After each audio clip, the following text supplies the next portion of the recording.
Hello, friends. I'm here with Matt Aiken again, and you just share some things about, as you heard in this testimony, about having ADHD and finding out later in life. It seems like people in our age range, like, don't expect to have it, don't or even know they have it, and I just want to ask him to expound on it a little bit more about that when he found out and how how you dealt with it when you first found out, and how you continue to deal with it, and how God has used it for His glory. Well, as I mentioned, that the frustrations of being ADHD and not really knowing it, because I was born in '58, I'm 66 years old now, and I never really knew that I had a learning disability. And how I really found that out is through my daughter's process of school when she was in kindergarten. She was kind of bouncing all off the walls, and they recommended we have her tested, and we went through that testing process, and talking to the doctor and asking questions and those kinds of things. And then by what the doctor was identifying with my daughter was exactly who I was and what I had gone through all those years. So you bounced off the walls too? Oh yeah, I mean, I was everywhere. And I think a lot of people are like that. When you say bounce off the walls, you meaning you were really active? Yeah, or mentally. My daughter was really active because she was all over the place, just a happy old kid. But she couldn't be still and really focus on her academics. And I think that's kind of what I did. Is I couldn't retain information,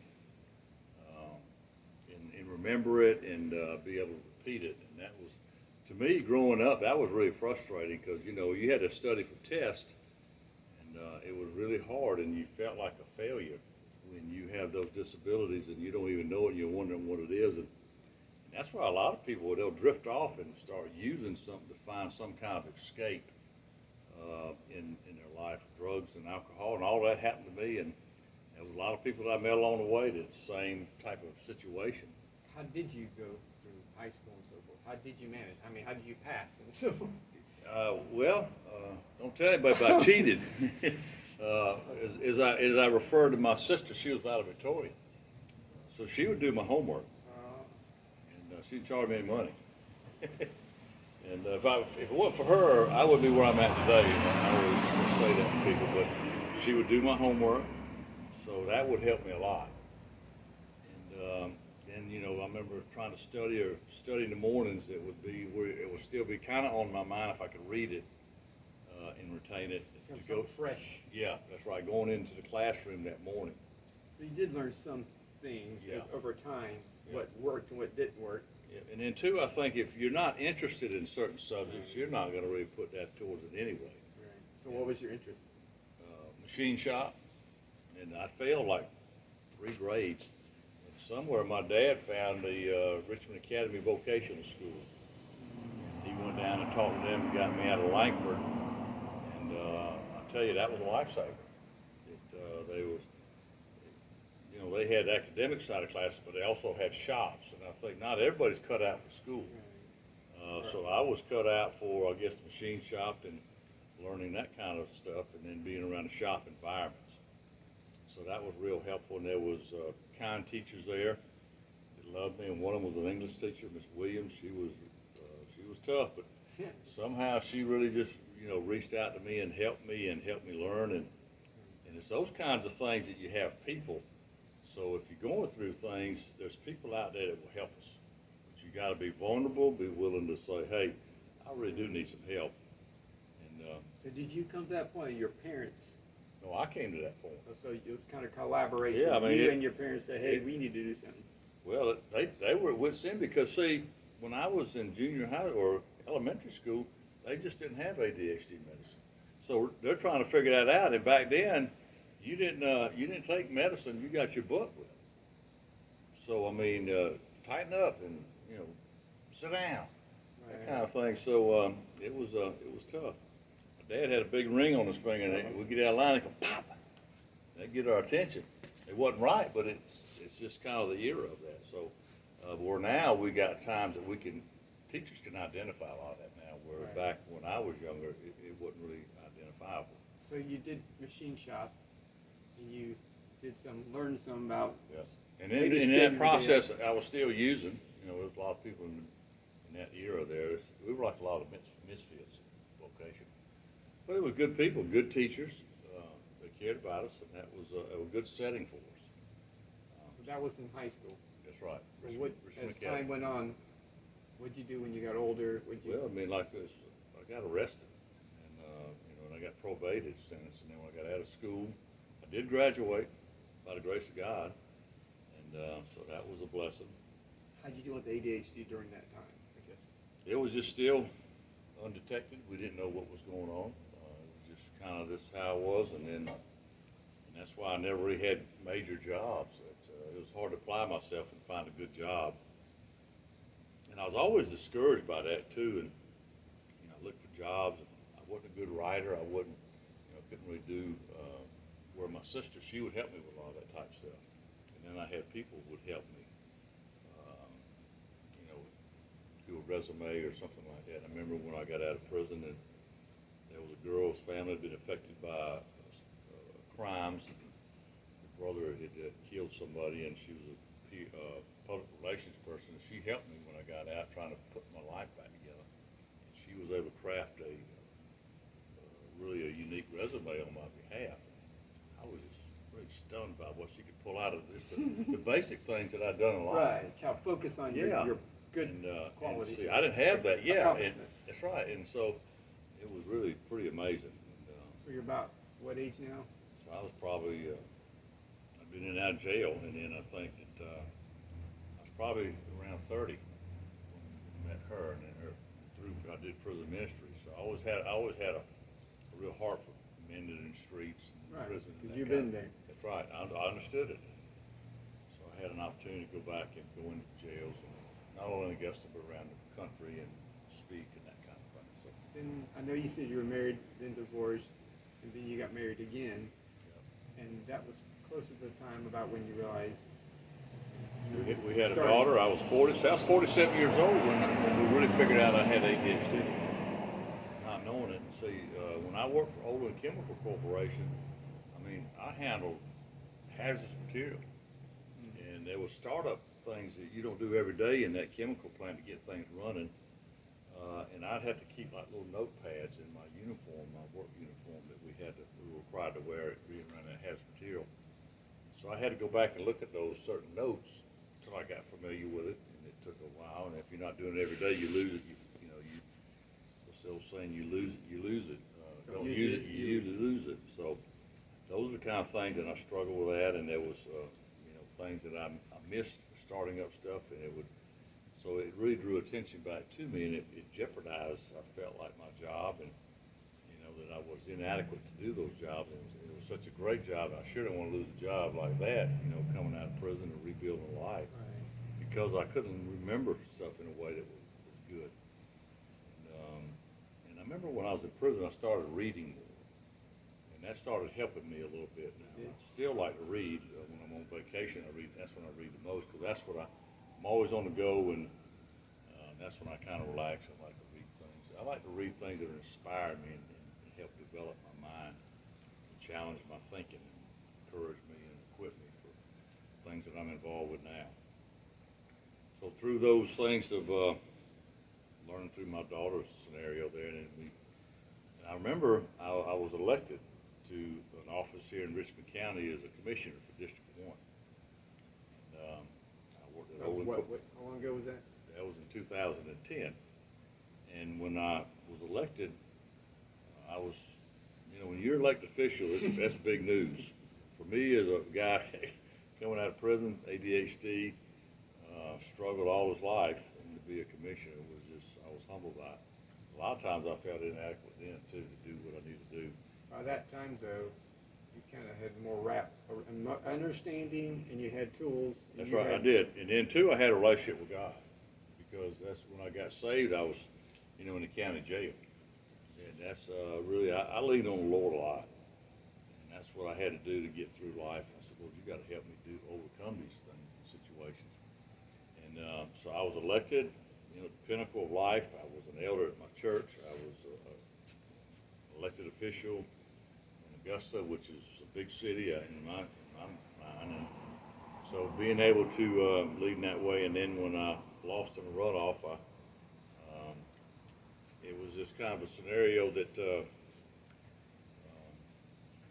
when I was going to run for mayor and decided not Really? to. Yeah, Okay. my elders had decided, they said, "Man, you probably best not to run for mayor right now." So you supported Deacon said. Yeah, well, that was Or is that later? that was after Early. me. Yeah. So I think trying to overcome some of that and just finding my place. And then when I left Olin Corporation, I'd been there almost 20 years at 54 years old and trying to figure out what I was going to be when I grew up. My wife made a comment about real estate, and I never really thought about doing real estate in this next journey of life. And so I remember I took a severance package with Olin, and they gave me about a year severance, year and a half, plus benefit, unemployment benefits. So as hard as I worked getting out of prison, rebuilding my life, working as many hours as I could in overtime with Olin, because it was really good money, putting it away. And then so we went through the real estate course online, and I couldn't tell if I was gaining information and being able to retain it. The real estate questions are really tricky, and I just didn't have it. And so I called the company that was doing the training here in Augusta. The guy there knew me as an elected official. So Matt, that was really great. He said, "Matt, I'll come and talk to your wife and you, and we kind of go over what real estate's all about." So he was willing to help me. And they said, "Well, come on, give us another $100. You just come and sit in class instead of do it online, so you can have, And I said, "That's great." So we went through that. I think I failed one of the tests. You had to have that test in order to do the state test. So Could they do an oral test or something more? they do that through the course, and then they have an actual written test, similar to what you take for the state. And because I started online, I had a chance to take the test. And then because I went to the class, I had 2 shots. And I failed the first one. Somehow I made the second one. But when I went to the state, I failed that test.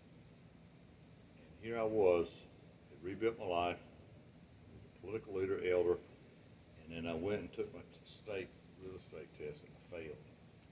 I tell you, that was a long ride home. And I failed that test like 4 to 5 times. You feel like you've given up? Oh, yeah. I mean, who wouldn't?